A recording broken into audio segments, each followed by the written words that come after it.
Hello again, everyone. It's Vince from Trading Winds, and this is just a quick update on how we finished off the week last week. It was quite the week, a lot of volatility, and we finished on a very positive note here. The Dow up 639 points.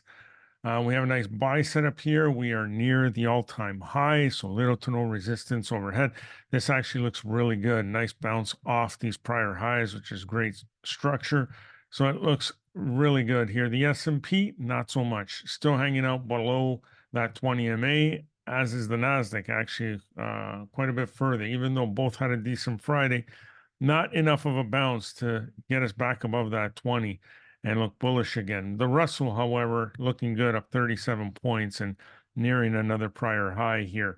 Now, where it gets interesting is the metals here. The gold bouncing nicely up 27.5 points on Friday, getting close to the 20, not quite there yet. Silver, though, lagging behind, only up 4.5 cents. But when we look at gold here, yeah, we're not quite there. We're very, very close. But if we were able to get back above there, and especially if we're able to get above 24.50 here, these prior highs, I think we make another nice run higher. And another one to look at, one I'm looking at is XME, which is the S&P Metals and Mining ETF. It's just $62 here. It looks good, right along that upsloping 20. We've got a buy set up. If we look at the weekly and the monthly, we're doing quite well. There's very little overhead resistance.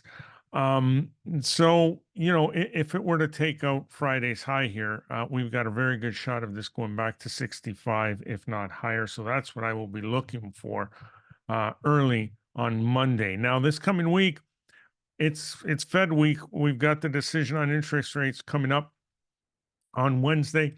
There's still a 95% chance they keep rates where they are, just about a 5% chance they cut a quarter point. Then in September, it gets much more interesting. There's a much, much higher chance that they actually cut rates. So it'll be interesting to see if they actually do it early here or keep things as expected and keep rates the same uh, this month, and then in September start to cut. We also get ISM manufacturing PMI on Thursday, and then the big jobs report on Friday.